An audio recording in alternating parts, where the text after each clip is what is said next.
સુરતના પાંડેસરામાં શાળામાં નાચવા જેવી સામાન્ય બાબતે 4 વિદ્યાર્થીઓ ભેગા મળી પોતાના જ મિત્ર ઉપર ચપ્પુથી હુમલો કર્યો હતો.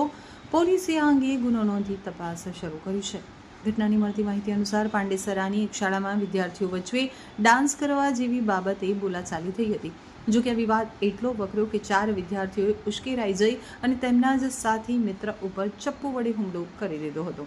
હુમલામાં વિદ્યાર્થીને શરીરના ભાગે ગંભીર ઇજાઓ પહોંચતા તેને તાત્કાલિક સારવાર અર્થે નજીકની હોસ્પિટલ ખસેડવામાં આવ્યો છે. આશ્ચર્યની વાત તો એ છે કે હુમલો કરનાર અને ભોગ બનનાર તમામ એકબીજાના મિત્રો હતા. સાથે અભ્યાસ કરતા કિશોરોમાં નજીવી વાતમાં ચપ્પુ કાઢવાની આ પ્રવૃત્તિ સમાજ માટે ચિંતાનો વિષય બની છે.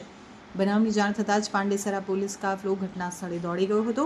પાંડેસરા પોલીસે આ મામલે ઇજાગ્રસ્ત વિદ્યાર્થીની પૂછપરછ કરી ચારેય હુમલાખોર વિદ્યાર્થીઓ વિરુદ્ધ ગુનો નોંધી કાયદેસરની કાર્યવાહી હાથ ધરી છે. પોલીસ હવે એ તપાસ કરી રહી છે કે વિદ્યાર્થીઓ પાસે ચપ્પુ ક્યાંથી આવ્યું અને શું અગાઉ પણ તેમની વચ્ચે કોઈ અદાવત હતી કે કેમ. 5 लोग थे और एक चाकू मारा, एक से मेरा झगड़ा हुआ था. फिर उसके बाद वो आए, धक्का दिए, मारे उन लोग. चार जगह चाकू मार दिए.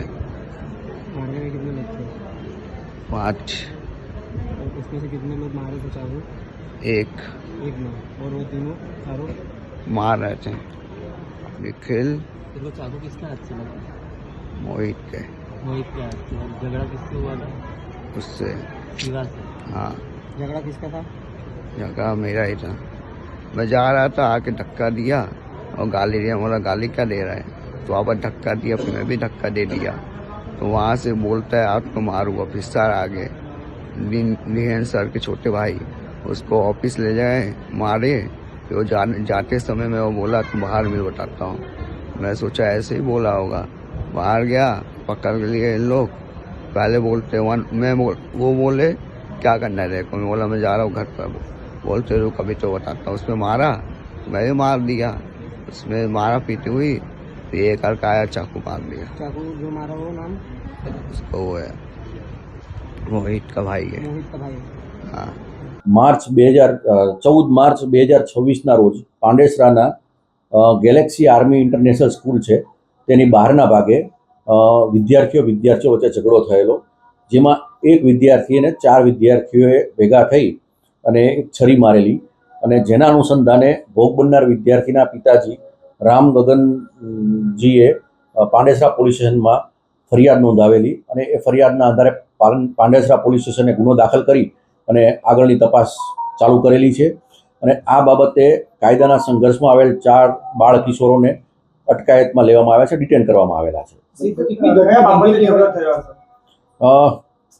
ઘટનામાં ગેલેક્સી આર્મી ઇન્ટરનેશનલ સ્કૂલનો એન્યુઅલ ડે હતો, જેમાં બધા વિદ્યાર્થીઓ ભાગ લેવા માટે આવેલા હતા.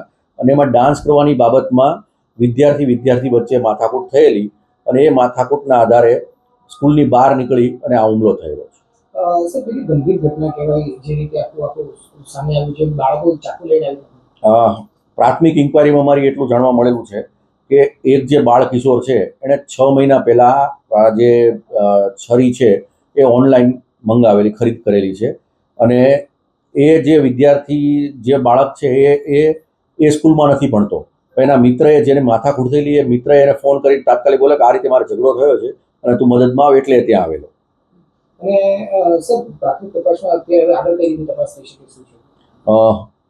બાળ કિશોરોને અમે પૂછપરછ કરી અને નામદાર કોર્ટમાં રજૂ કરીશું, જુવેનાઇલ જસ્ટિસ બોર્ડ સમક્ષ. અને આ બાબતે સ્કૂલમાં બીજી કોઈ તકેદારીના ભાગરૂપે બીજી કોઈ પ્રત્યાઘાત ના પડે અને એના માટે અમે કાર્યવાહી કરીશું. સર બાળકો ત્યાં જ ભણતા હતા કે બીજી કોઈ વિગત મળી? પ્રાથમિક માહિતી અનુસાર 2 બાળકો છે, 4 જે બાળ કિશોરો છે પૈકીના 2 બાળકો છે એ સ્કૂલમાં અભ્યાસ કરે છે અને 2 બાળકો છે બીજી ગૌરવ સ્કૂલ કરીને છે પાંડેસરાની, એમાં અભ્યાસ કરતા હતા. અમારા જે બાળ કિશોરે જે છરી મારી છે એણે 9મા ધોરણ પછી અભ્યાસ છોડી દીધો છે. ગેલેક્સી આર્મી ઇન્ટરનેશનલ સર, ઘટના સ્કૂલની પ્રિમાઇસીસની બહાર બની છે. જે બાળકને વાગ્યું છે એ સ્કૂલનો વિદ્યાર્થી હતો, 10મા ધોરણમાં ભણતો હતો, પણ એની સ્કૂલ ક્લોઝ થઈ ગઈ હતી અને એની બોર્ડની એક્ઝામ ચાલી રહી છે. અને એ છોકરાને સ્કૂલમાં એલાઉડ પણ નહોતું આવવાનું, છતાં પણ એ લોકોએ બહારની સાઈડથી સ્કૂલની બહાર આ ઘટનાક્રમ ઘટ્યો છે. હુમલો કરનારા વિદ્યાર્થીઓ કોણ હતા અને શું કોઈ જાણકારી આપી? સર એના વિશે મને માહિતી નથી, પણ જેના પર હુમલો થયો છે એ સ્કૂલનો વિદ્યાર્થી હતો, 10મા ધોરણનો વિદ્યાર્થી હતો, શિવા કરીને છે. આપની શાળામાં આવવાનું પાછળનું કારણ એવું કોઈ? સર અમારી શાળામાં આવવા માટે મારી શાળામાં જ ભણતો હતો અને એના સિસ્ટર પણ અમારી સ્કૂલમાં જ ભણે છે અને એ બાળક એના પેરેન્ટ્સ સાથે કદાચ આવી હોઈ શકે. હુમલો કરવાનો કોણ છે પોલીસ તપાસમાં સામે આવી ગયું? સર એ તો ઇન્કવાયરી પોલીસવાળા કરી રહ્યા છે. હવે એમાં ઇન્કવાયરીમાં હવે એમને શું દેખાયું છે, કારણ કે જેને હુમલો કર્યો છે અમારી સ્કૂલનો વિદ્યાર્થી નથી અને જે સીસીટીવી ને બહારના વિદ્યાર્થી છે. જે સીસીટીવી છે સીસીટીવીમાં શું માહિતી મળી છે, શું જોવા મળ્યું? સીસીટીવીમાં જે લોકો ધમાલ મસ્તી મારામારી કરી રહ્યા છે એ માહિતી દેખાઈ રહી છે. અંદર હુમલો કરી રહ્યા છે. ઘટના કંઈક તો સ્કૂલની બહારનું ગેટ બાર પેટની બહાર બી નથી, સ્કૂલથી જરાક આગળ છે. જે એક વિદ્યાર્થી હતા તમારા વિદ્યાર્થી જે ગેટના અંદર આવ્યો હતો પ્રવેશ કર્યો હતો. ગેટની બહાર અંદર નથી આવ્યો સર. જેને હુમલો થયો છે એ બી ગેટની અંદર નહોતો, એ બહાર જ હતો. એને એવું નિવેદન લખાવ્યું છે કે નાસ્તી વખતે ખૂબ દમ બતાવ્યો હતો, હવે દમ બતાવી બતાવો એમ કરીને સર હવે નિવેદન તો હવે કઈ રીતે લખાવે છે આપણને બી આઈડિયા નથી. આવું કારણ આપીને મને માર્યો છે તો એ તો અંદર એલાઉડ જ નથી થયું. શું કહીશ ને? અંદર તો એલાઉડ જ નથી ને, છોકરાઓ અંદર આવ્યા જ નથી. એ નાચવામાં પાર્ટિસિપેટ તો હતો જ નહીં, તો નાચવાનો તો કોઈ સવાલ આવતો જ નથી એનો, કારણ કે જે પ્રોગ્રામ હતો એ તો છોકરાઓનો હતો. એન્યુઅલ ફંક્શન જે દરેક સ્કૂલમાં થતા હોય છે અને અમારી પ્રિમાઇસીસમાં અમે એન્યુઅલ ફંક્શન કરી રહ્યા હતા અને વિથ પેરેન્ટ્સ હતા, બધા બાળકો જ હતા ને જેમનો પ્રોગ્રામ પતતો હોય છે એમના બાળકો અને એમને પેરેન્ટ્સ સાથે બહાર જવાની અનુમતિ હોય છે અને એની અમારી સિક્યુરિટી પણ પૂરી હતી અમારી પાસે. અને સર આજે એનું ફંક્શન હતું એ કયા ધોરણ લગીનો હતો? 1 to 7 સર, નાના બાળકોનો જ હતો.